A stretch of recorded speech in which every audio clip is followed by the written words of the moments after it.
Yo, what is going on, everyone? This is Marcel, and today we are back with another F1 Esports onboard. So today we will start from P6 with a decent qualifying in Kota, where I was actually on it until the final lap.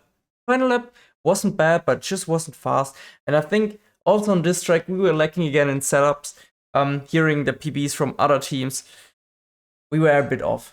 Around, I think, 1 to 1.5 or 2/10 in one lap pace. I think our race pace was quite good. But yeah, this was a race where strategy played a big part, and I will show you what not to do when you're in a real race situation. Just for your own interest, how we do this. Our decisions are usually kind of mixed between talking to the guys behind the scenes that check the timings and everything, and ourselves. But for event 3, because we were really convinced that we had the correct data, we were listening to our engineer, and this didn't work out so well. At least not for me. This is one of the races. I think that was the final race of event 3. I know I'm not going in order, but I'm going just by how I feel, and because I think this is a really interesting race where you can learn a lot from. I learned a lot from that. And yeah, just sometimes you should just learn to listen to yourself instead of anyone else. That's just what I've learned from this race. Because the initial plan here was, you can see Freddy and I are P5 and P6. For whatever reason, we were already thinking about Freddy being close to the driver's title, which was just not really smart. So I gave Freddy the priority of pitting, so he has a bit more like playing field with the strategy. But because of that, you will see throughout the race what I mean. We kind of messed up my race. And it wasn't Freddy that ruined it. It was just like team in general. We were not really like focusing on the team result in this race. And that was a big mistake. Not the usual thing that Freddy and I did like the previous year in 2020. It was a bit more driver focused, but we were still trying to maximize it. It didn't work. It was just horrible decisions. And that can happen in racing, unfortunately. And in this race, kind of already the constructor slipped away from us. And I will talk you through it. So let's jump right into it. And actually, I had the most insane start you will ever see on mediums, probably. I mean, Freddy was on mediums. Blakely was on mediums. And most guys around us were on mediums. I think the only guy that wasn't on mediums was Brandon Lee and Barry Boromont. Barry was also on softs. Brandon was on softs, and that was kind of like the most relevant guys to look out for. So, let's jump to the start. You will see. We have an incredible start. Like, we nail the traction. You can see we are flying past Freddy, and even behind in the mirror. Like, nobody has a chance. So, first thing I'm trying to do is, okay, David thought I would go for the inside. The thing what I just want to do is cover off Freddy, so Freddy can stay ahead and nobody's getting past us. Let's go quickly back to the start so you can see how fast actually the start was. Look at the difference that I have to Freddy. Like, first of all, the launch was pretty good, but then the traction, look at this. I'm pulling away also from the Williams. The Williams had also a good start, but we had an even better one. And that is actually an incredible start. Like, Blakely also had a worse one, I think. I think everyone around us, aside from the Williams was very similar, but we had still a bit better traction. We had an incredible start. You can already see Brandon Lee coming on through with the mediums. And at this point, I don't know what's going on, you know? David with the late defending, which is fine. Then I'm just looking out to not hit Freddy. So I'm staying as much as I can to the inside. And nobody's getting through. Then I realize, okay, Freddy's there. And I told him at this point, Freddy, I will let you go on the straight. And he was like, no, just hold position for now. So here, basically nothing happened for now in the first lap. We are literally just holding positions. Brandon is fighting through the field. That is the only thing that's happening. And with how Brandon is, he is really aggressive with the way he's doing stuff. I think he's probably sending it on Freddy here and is already pushing him off the track, I think, once. Yep. That was clearly pushing him off the track. Alright, I think for us, this lap, Freddy is... Like, he's not the most aggressive racer, so he's just holding the line and trying to stay where he is. I think I'm actually getting pushed off the track now from Brandon. He's going for a super late. I don't know. I mean, like, he's nearly 3 times back. That is a super late send. I mean... And then, of course, like... there's not much room for me, right? He's pushing me, I'm driving off. Technically, he's leaving enough room, but he pushed me the same way he pushed Freddy. That was a super late dive. I understand he's on softs, but I think probably even him looking back at that, he would have probably not liked if someone would have dive bombed him there that way. Not really the most gentleman thing to do, but is what it is. It's racing. Sometimes that stuff happens, I guess. Even twice in one lap. And from here on, it's like Freddy and I behind each other. Brendan, of course, team game between Ferrari. Brendan is trying to force himself through on the softs and David is not holding him up. I think aside from that, right now, nothing is really happening. We're just holding position. If I'm remembering correctly. So nothing's happening here. Now I think we see... Wait, Brendan did a move on Opmer. When did that happen? Let's quickly check. I think probably on the straight here. No? Ah, it was at the beginning here, right? Look. So at the end of this lap, Brendan with... Like, he's... Fair enough, he's really close, but another really late send. Still a good move. That was a really clean one. Jano knew already he lost that fight for now. And he doesn't really need to alter. You can see Barry is pulling away quite a lot on the softs, but actually, soft medium is just slower than medium soft with the 35% races that we do. I don't know how it is in 50% races in league racing, but don't try it. It's not worth it. Medium soft would always be better because you have a bit more playing field. Like with the medium soft, you can either go long and then have insanely fast softs at the end, or you go for an early undercut, which most people did here, which was also the smartest thing to do. So initially the plan was Freddy pits one lap earlier than us, and I cover off Jano in this race. We were thinking Jano, how he usually is, goes long. And so we were thinking about lap 9, or whenever Jano's pitting lap 10 or something. And Freddy's pitting like lap 8, lap 9, depends on when he wants to pit. But he said during the race he wants to pit lap 8. Like, he wants to stick with lap 8. And for now, I think there's nothing happening anymore. Brendan overtook Longway as well on this lap. Lap 6. Now this is, I think, the important one. So at the end of this lap, what is happening? One thing that is happening, and it's really crucial, I just want you to remember, Lucas Blakely started 2 positions behind us in P8. He's currently P12 on medium. So he's on the same strategy, but he dropped so many places, had a horrible race until here. And this is the moment where Lucas Blakely is pitting. You can already see he's changing line. Let's go here. Lucas Blakely is pitting from mediums to softs, which means all of the medium runners have to react from here on. Lap 6, that is really early. Like, Lucas even knew that himself. You will also see him struggling, but this was a really smart decision, and it was also the correct thing to do. And when Lucas pitted, we've been informed from our engineer, Blakely pitted. Running up to this corner here, start of lap 7, I asked Freddy, do you really want to go in lap 8 and not cover Lucas? Freddy said, yes, he wants to pit lap 8. And then I asked, well, shouldn't I then go lap 7 so we cover off Lucas and I potentially undercut others? But I've been told, no, you stick to lap 9. So I was like, alright. So what happens now? I'm staying out, Fred is coming in after the next lap. So it's the end of lap 7, which is another crucial point for the race. And this is right here. You see Jano Opmer. Jano, because of Lucas, pits this lap. He reacts him, which is smart. Which I also wanted to do, but because we were playing the team game, I was listening, I stayed out. And at this point, I would have liked to come in when I saw Jano, because that was the last sign for me to pit. So I am close with Jano. I will undercut the guys ahead because they didn't pit yet. And I will be safe from Lucas. Because Lucas right now is in P16, so it sounds pretty bad. He went from P12 now to P16. Of course, he pitted. But yeah, so at this point, I thought, okay, Freddy has priority and he wants to pit earlier. So I cannot pit because Freddy has to react. And this, like, look how quick this goes. Like, literally. We are just, let's see the gap. I think it's like 5 tenths, 6 tenths between Jano and I. So it's 1 second between him and Fredde, more or less. You cannot communicate that properly. So I thought Fredde would react and come in. Fredde stick to his plan, and another person pits, and another person pits. So a lot of people are pitting, and I already knew, okay, so that means I cannot pit this lap because this is the lap when Fredde pits.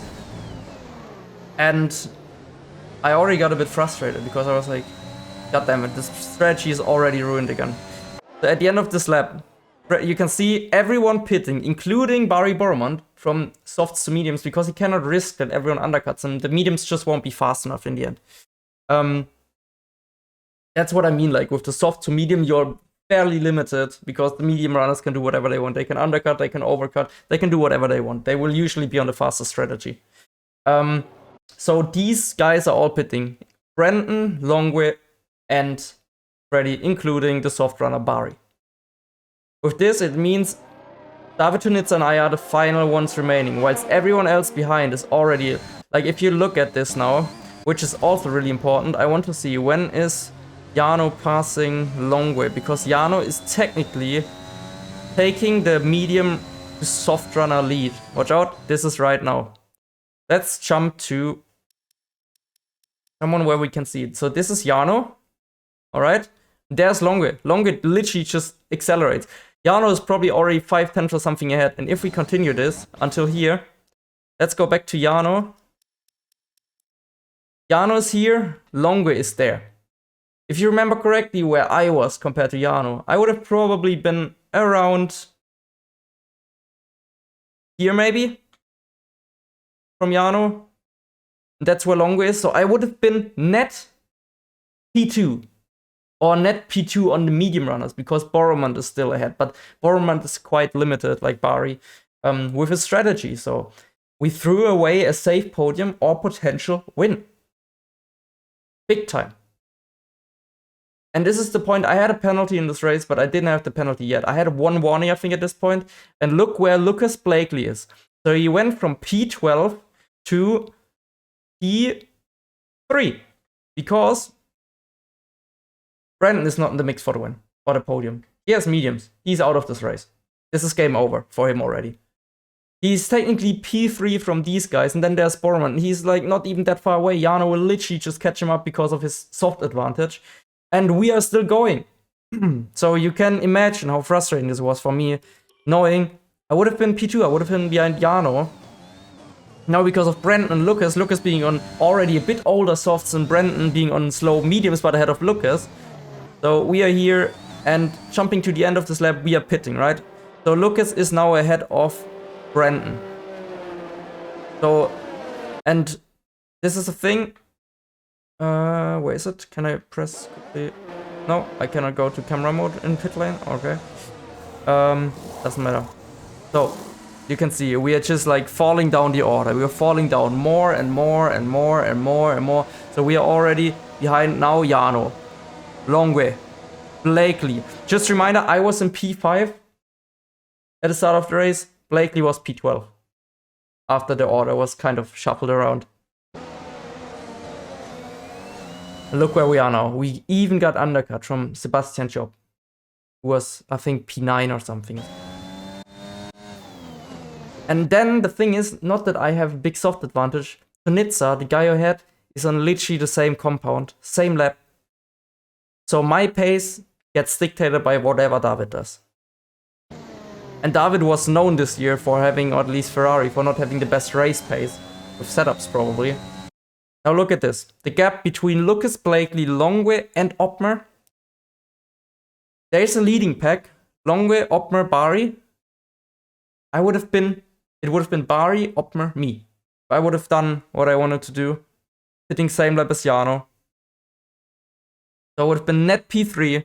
Technically P2 because Barry, we cannot count him because of his mediums. Usually if he doesn't do a stellar job, which usually isn't the case in those conditions with esports, being everything so close, like being on mediums is a big disadvantage if they are not much fresher. So we are in P12.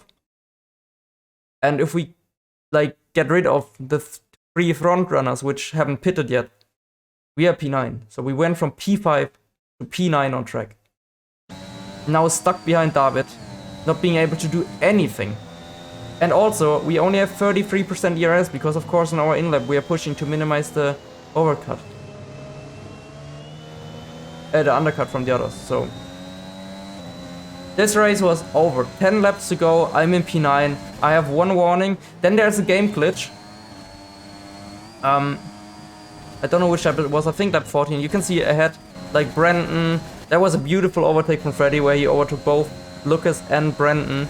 But look at the gap now. It's 2 seconds too long. I would have been so far ahead. They are literally just chilling ahead, saving ERS and tires. It hurts me. Like you will see throughout the series, there's a lot of races, from the ones that I've saved at least, where I can show you that my championship has been lost on these kind of occasions. You know that Jarno didn't have the greatest qualifyings and he was still Drivers' Champion this year. It's really frustrating. Sorry for that little camera flick. So yeah, from here on I think we will just jump on board and have a look what's going on. So we are in a train. I think the Nitsa probably might already go for a move. I'm not fully... Brandon and Sebi are fighting really hard. Probably because Sebi should lose out on position to David, which he does. Like Brandon did a great job there helping out his teammate. That is actually beautiful work from Brandon. Really smart. Also here he's slowing him down. It's not illegal. It's similar to me in Brazil. It's smart, but that's it. And Sebi's struggling big time, so we benefit from that a lot and just overtake him around the outside. No big deal. So we are into P8. And I don't know why Brendan did this here. Like, I really don't understand this. Like, what Ferrari should have done here? This was really, like, not intelligent, to be honest. Like, the racecraft, I don't know, like, the DRS detection line is here. So, Brendan is aware he's giving David another bit of DRS, because otherwise I might overtake David.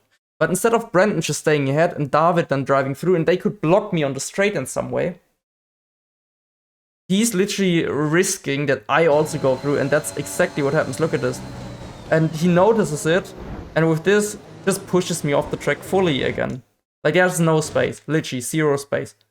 So it's the third time that Brandon pushed the Red Bull off the track in this race. But I think as soon as he realized, he made a bit of a move to the left. And then it was kind of GG for him. He knew that. So, yeah. I don't think it was... Like, I think Brandon should have stayed ahead until, like, the straight. And then maybe I would have passed him, but there would have been a chance that he could at least defend me and maybe be ahead in the third sector. So I would have not been with David. In the end, it was lucky for me. You can already see Blakely ahead. But considering, I mean, you would think, yeah, Blakely's now on older tires, Marcel, like 3 laps older than you. Yes, but the thing is also...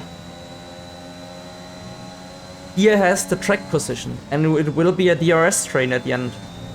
Like, they're already the leaders. Jarno in the lead, longer than Bari. And, yeah, right now, this is kind of the situation, how it's looking like. From behind, there's not much danger.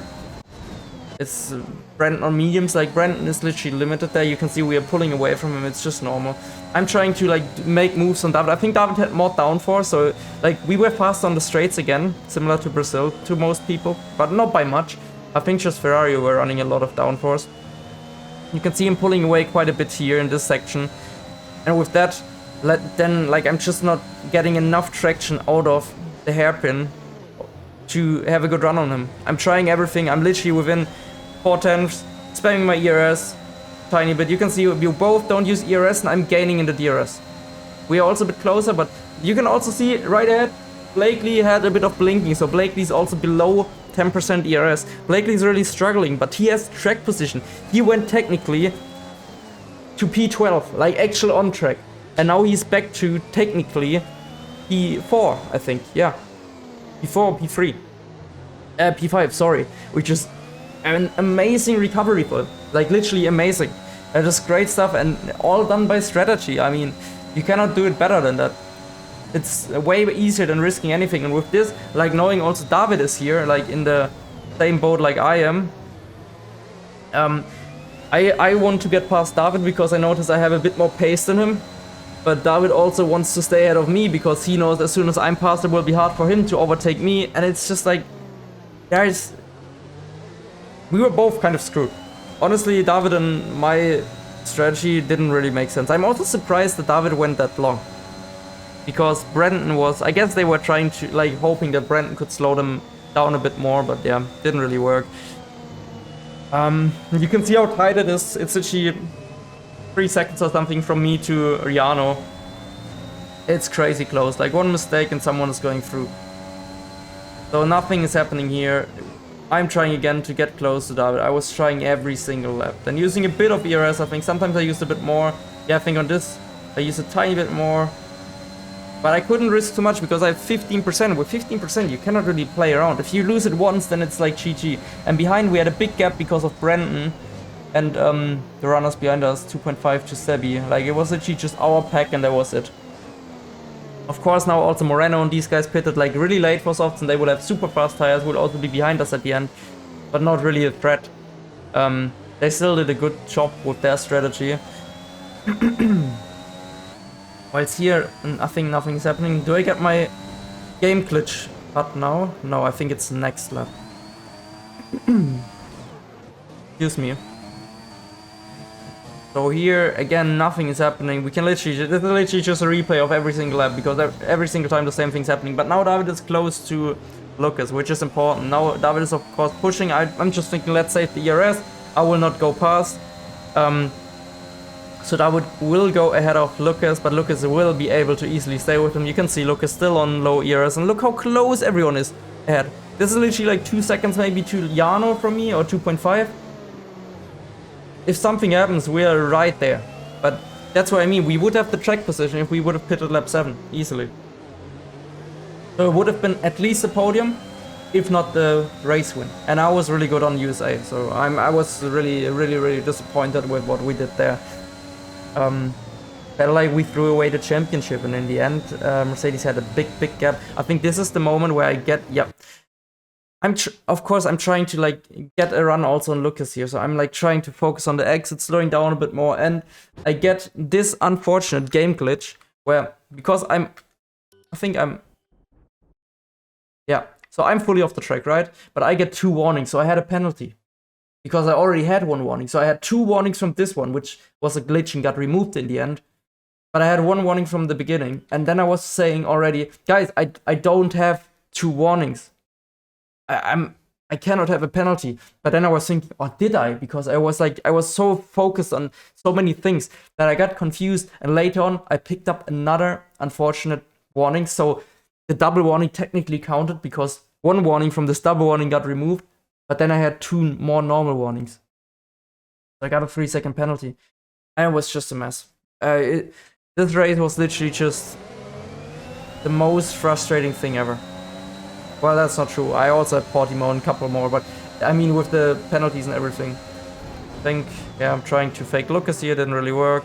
That is like a typical Lucas thing. He's always faking into nearly every single corner on opponents. But we are super close to him. I think we're faking him again. I'm just doing the Lucas game. But he is smart enough. No, I think here actually he messed up, yeah. He fell a bit for it, braked a bit earlier and harder, and then clipped the inside curb here. So it actually worked. He clipped the sausage, which ruins his run a tiny bit. I was trying to get a bit more traction, didn't really work, but also spamming my ERS. Lucas, of course, also has no ERS, and I was a bit worried. Maybe he has a bit more straight line, but Lucas realized, hey, this is a... He also saw here, I have a 3-second penalty. He probably thought it would stay. In the end, it stayed, but it wouldn't have stayed. Like, it's just so... Barry also blinking already. But yeah. So we were back into P6. Remember, I would have been P2, wouldn't have needed to push, wouldn't have needed to take any risks with track limit. Track limit's nothing. Literally nothing. I could have just chilled. Behind Jarno, saving my ERS, living the good life, saving my tires, and in the end, helping out my teammate Freddy by being one of the leading guys. The Barry with a late dive, but everything clean, nice. Good battle between the two. Oh, this was a good moment. Like, look, I see this. And I'm like, oh. Even with my gears, I'm like, come on, push. Trying something and realize, this is already game over again. Nothing's happening. But now, I'm faking David and it works. Look. He's defending. And I was thinking, come on, good exit, something. Come on, something. And we get close, and we fake him again, and he actually panics a bit. We got David to struggle there a bit. He goes for a super late dive, actually super risky. I was trying something, but there's just not enough traction in this game, unfortunately. Yeah, then we're stuck here again with 12% ERS. Look how close we are, and we cannot risk being too far away from the front runners because Bari is on mediums. We might lose the DRS, but Bari is also pushing. Everyone's pushing. You can see Bari on 0%, or like below 10% ERS, pushing hard. And, well, yeah. Not much happening. I think now David goes for a move, maybe. Oh, no. Not this side, but also David blinking. So everyone is struggling for ERS. I actually lock up a bit. I'm super frustrated because how the race went already. Which is not good. You should always keep your cool, but there I was literally just like, oh, I'm trying so hard. I was pushing so much to just get a run on David. If I would get past David, there was a chance. There was some hope, but yeah. I think I fake him again. No. No. I think it was the next lap. Or this lap, I think I get my... no, not the next warning. I don't know. I picked up one more warning somewhere. I don't know where it was. But I also... I think it was this lap. I'm not sure. But we picked up one more normal warning, and so with that the penalty stayed, and it was super frustrating because I just thought the whole race, okay, maybe I already have the penalty, and if you already have the penalty, then of course you think I'm back to 0 warnings because the penalty counts, and then you push more, and it was like, my brain was just all over the place. I didn't know what was going on, all caused by a horrible strategy, and, well, an unfortunate game glitch that caught me then off guard, and my race kind of got dictated by that. Yeah. Yeah, I was again super close, pushing with ERS because I knew I had more straight line speed, and also, like, I can't send it, but I knew that David is also quite an aggressive driver. So, look, I'm faking him, and if I would go for the inside, like, David goes even more to the inside. Like, he literally changes directions quite a lot. Like, he's positioning himself to the left, but then he's going even more.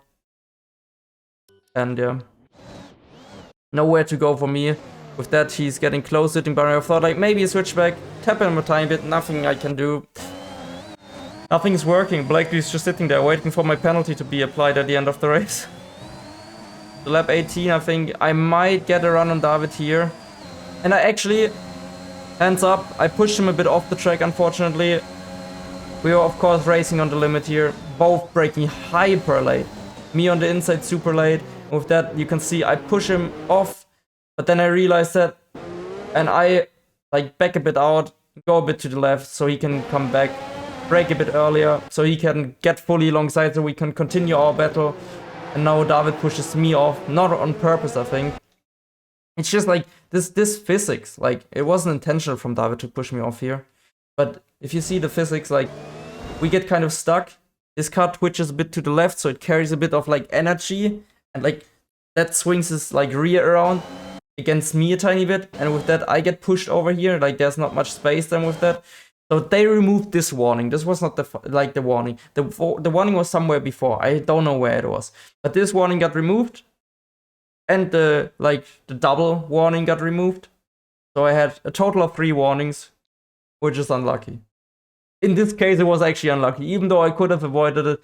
I didn't know what was going on. It was super frustrating. Guys, I'm telling you, there were some moments in the season where it just felt like everything was going against me, and it hurts. If you put in so many hours, I had, at the end of the season, over 1,100 hours in the F1 game. I had, I think the second highest driver in the game, with in-game hours, was Lucas Blakely, with around 800 and something, 850 or something. So I had nearly 300 hours more than any other guy on the grid. And my season, with so many moments like this, was just, it really hurt. So we continue our fight. David gets the switchback, I think, done, I'm not sure.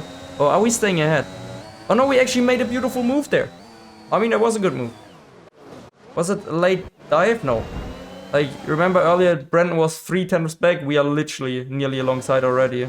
So yeah, that was a good move on David. Also, aside from me pushing him off once and he like getting in contact with me once, that was a really good battle, and in the end, yeah. Sorry for that little push off, David. I think you could see that I was actually slowing down to let you come alongside again. Still sorry for that. Yeah, is what it is in the end. And from here on, I think that's it. My race is done. I was trying, I was like, there's still Bari, but the mediums now kind of are alright again, at least for following. And he has low ERS, I have low ERS. You can see already Longway. I don't understand why Longway wanted to overtake Hopmer.